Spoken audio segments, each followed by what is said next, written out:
Otep à tous, bien-aimés frères et sœurs. L'OTAN a perdu l'Afrique, le Sahel, exactement.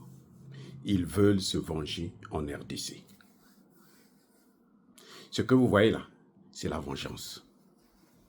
Ils ont perdu le Sahel, ils se disent qu'il ne faut pas qu'ils puissent perdre aussi la RDC. Ils ont peur que la RDC puisse se tourner vers la Russie, vers les BRICS. Ça, c'est le grand problème que nous avons actuellement. C'est le problème que Tshisekedi a. Comment il faut gérer cette situation? Vous voyez, sa ministre des Affaires étrangères, elle a le droit d'aller en Europe. Elle va se balader en Europe, on la fait tourner, on la balade. Ah bon, bye, et chien, tout ça là. Elle a le droit de venir aux États-Unis. Elle était hier en Europe, je pense aujourd'hui ou demain, elle sera aux États-Unis. Mais, il n'y a que l'Europe et les États-Unis qui existent dans le monde, qui peuvent régler le problème de la RDC. Dites-moi. Il y a la Chine, il y a la Russie, il y a la Corée du Nord, il y a la Malaisie, qui est devenue une grande puissance, mieux que la France. Pourquoi elle n'a le droit d'aller qu'en Europe et puis... Et ça, c'est l'une des erreurs de Tshisekedi. Mais je comprends aussi parce qu'il est sous pression. Elle devait partir en Afrique du Sud. Pourquoi elle ne part pas à l'Union africaine? Voir des pays. En Afrique, il y a des pays. L'Éthiopie, c'est des puissances. Pourquoi elle ne part pas au Tchad, au Centrafrique, dans le Sahel? Pourquoi elle ne part pas là-bas? Parce que l'OTAN ne tolère pas ça. C'est tout. Et comme Tshisekedi a tendance à vouloir faire la diplomatie, alors qu'il n'est pas diplomate, parce qu'il n'a pas fait des études de diplomatie, eh bien, voilà. C'est pour ça d'ailleurs que la situation, on continue à tourner un peu en rond, même si, bon, de temps en temps on riposte, mais on n'a pas encore réglé la situation. Et si l'Afrique du Sud nous lâche? Vous croyez que l'Afrique du Sud seule peut faire face aux États-Unis et à l'Union européenne? Je vous apprends qu'il y a une base militaire de l'OTAN au Rwanda. Ce sont eux qui planifient toutes les opérations de terreau rwandais. Ce n'est pas l'armée rwandaise. L'armée rwandaise, vous savez qu'elle ne combat pas. Ils jouent sur la communication. C'est la communication qui fait d'elle une armée, comme les Américains l'avaient fait. Il a fallu l'Ukraine pour savoir que, mais en fait, la Russie est plus forte. Et ils sont obligés de négocier avec la Russie. Donc, je crois que les Américains, les Occidentaux n'ont pas de leçons à nous donner. Et les Africains doivent comprendre que cette guerre en RDC, ce n'est pas la guerre de la RDC, mais c'est la guerre de l'Afrique. Ils veulent prendre la RDC parce que s'ils prennent la RDC, ils sont au cœur de l'Afrique.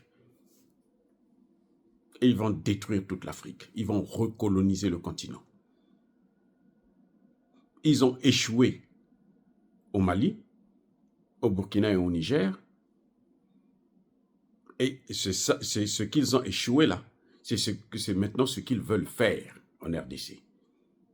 L'objectif du Mali, du Sahel, c'était de prendre le Sahel et puis s'attaquer à l'Afrique centrale, l'Afrique de l'Ouest et l'Afrique du Nord. Comme ça a échoué, on veut se rattraper au niveau maintenant de la RDC. À partir de la RDC, s'attaquer maintenant à l'Afrique centrale et puis remonter, puisque quand vous avez l'Afrique centrale, vous avez le Tchad. Dès que vous arrivez au Tchad, vous avez l'Afrique de l'Ouest et l'Afrique du Nord. Et vous avez l'Afrique de l'Est.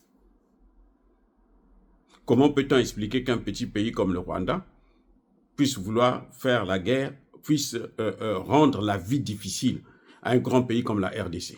Comment? S'il n'avait pas le soutien. C'est un peu ce qui se passe en Israël. Vous avez, Israël est entouré de tous les pays arabes. Et puis bon, ben, elle réussit quand même à neutraliser tout le monde, à écraser tout le monde, à dominer tout le monde. Donc, une fois de plus, je m'adresse aux dirigeants africains de prendre leurs responsabilités. Tous les pays africains doivent prendre leurs responsabilités. C'est pas faire comme Moussa Faki, la Commission européenne, venir dire non, les deux parties doivent négocier. Négocier quoi? Quelqu'un vient dans ta maison, il viole ta maison, il viole ta femme, il viole tes enfants, et puis s'assoit au salon. Et toi, on te dit non, reste dans la chambre, lui, il va rester au salon là-bas. Et puis, discuter pour voir comment vous allez faire pour régler le problème. Vous avez déjà vu des bêtises comme ça? Venez faire ça, la même chose qu'ils ont fait là, que le Rwanda est en train de faire là. Vous voyez Cuba? Cuba a seulement reçu, pas pour faire la guerre avec les États-Unis, Cuba a reçu des missiles soviétiques. Vous savez ce que les Américains ont fait? Depuis 1962, Cuba est sous sanctions. Donald Trump est venu là, encore relancer les sanctions. Et on demande à la RDC de ne pas se défendre, de négocier. On ne négocie pas avec quelqu'un qui a une arme à la main, quelqu'un, un bourreau qui est en train de tuer tes enfants. On ne négocie pas avec. Eux-mêmes, ils n'ont pas négocié. Pourquoi ils n'ont pas négocié avec Ben Laden? Les Américains auraient pu négocier avec Ben Laden. Ils n'ont pas négocié avec Ben Laden. On l'a neutralisé, c'est tout. Et c'est ce qui se fera en RDC, avec ou sans Tshisekedi. Et Tshisekedi sait maintenant qu'il n'a pas le droit à l'erreur. Là où on en est là, il n'a pas le droit à l'erreur. En une semaine, même pas, 59 000 jeunes Congolais ont intégré les rangs de l'armée en une semaine. C'est pour vous dire, la mobilisation, elle est totale. Et ça là, Kagame ne pourra pas s'en sortir avec. Il ne pourra pas prendre un seul centimètre de la RDC. C'est dommage pour les Rwandais qui veulent vivre tranquillement en RDC. Parce qu'il y en a qui sont, c'est un petit nombre certes, mais il y en a quand même qui veulent vivre normalement, mener leur vie, oublier un peu là où ils étaient, le Rwanda. C'est dommage pour eux parce que les règlements de compte là, ceux qui sont en train de perdre leurs enfants là, vous n'allez pas leur demander, non, vous voyez un Rwandais, acclamez-le. À moins que ce soit Pacifique Massounzi, puisqu'on voit bien le travail qu'il est en train de faire. Vous voyez, donc je crois que il faudrait qu'il y ait une prise de conscience au niveau africain pour qu'on puisse ensemble faire face à cette situation qui est très, très dangereuse pour le continent africain. Parce qu'on risque de nous recoloniser à partir de la RDC.